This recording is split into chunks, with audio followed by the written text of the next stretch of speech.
Good afternoon, everyone. This is Chris Ensor at Richmond Farm. Yeah, just an interesting one for you. If you can sort of see the line that I'm walking down, there's quite a distinct difference between the left and the right side.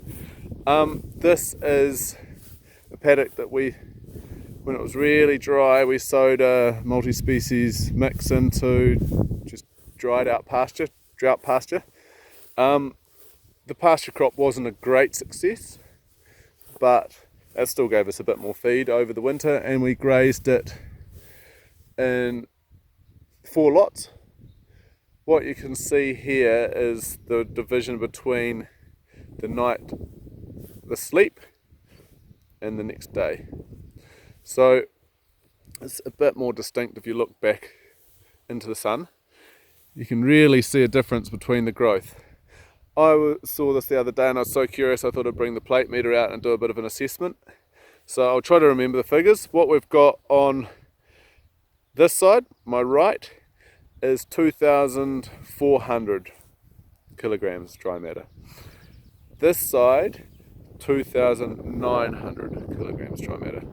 So there's 500 kilograms different there.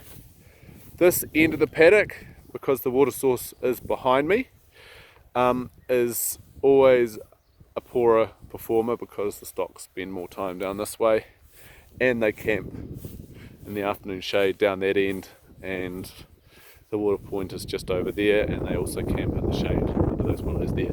So basically this end of the paddock's always a better performer, and so I thought, well, I have to test the other end of this break where they slept. You can see how much better the feed is. You can see every place that a sheep slept and pissed and shat. You can really see the influence that's had. Probably a little bit more of the feed trampled, squashed because of the sleeping on it. So you can kind of see we're approaching the other end of this, the other break fence was. So basically where I'm standing now, this ended up being 3,200 kilograms dry matter. Just today, 3,200 kilograms. And this ended up being, now let me think, 2,650 kilograms. So another significant difference. So that's really good evidence for camping stock in places you want to perform better. I mean, you just have to look down really. I mean, if you look at this feed, there's just so much more there. There's a bit of the Rycorn and things coming through, but just even the pasture's just doing so much better. Darker green, you can kind of see dark green, light green. The difference in the fertility of the stock there. Dark green, light green. I hope this isn't too all over the place for you to get a proper impression, but yeah, I'm no cinematographer. So anyway, yeah, that's really interesting to me. It shows that every time you camp, that we really want to consider where you camp your stock.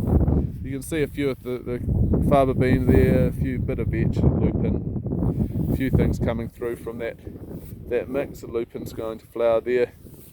Lupins, even at this stage when they'd been through about five days in grazing lupins, the lupins still weren't being eaten that much. By the end of it they were, but they took a while to get onto them. But yeah, the crimson's kind of looking quite good. Anyway, we don't need to look at the pasture. The whole point of that was the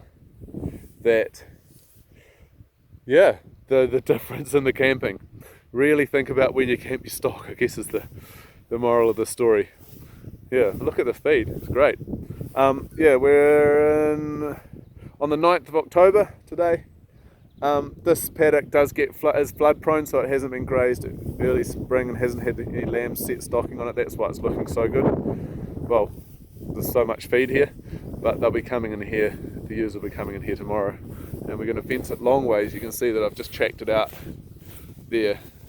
It's a 900 metre run, so my fence won't quite get there, but yeah, we'll fence it long ways, see how much we can get trampled as well as eaten. Alright, that's about us for today. Signing off. Hope that was of interest to you.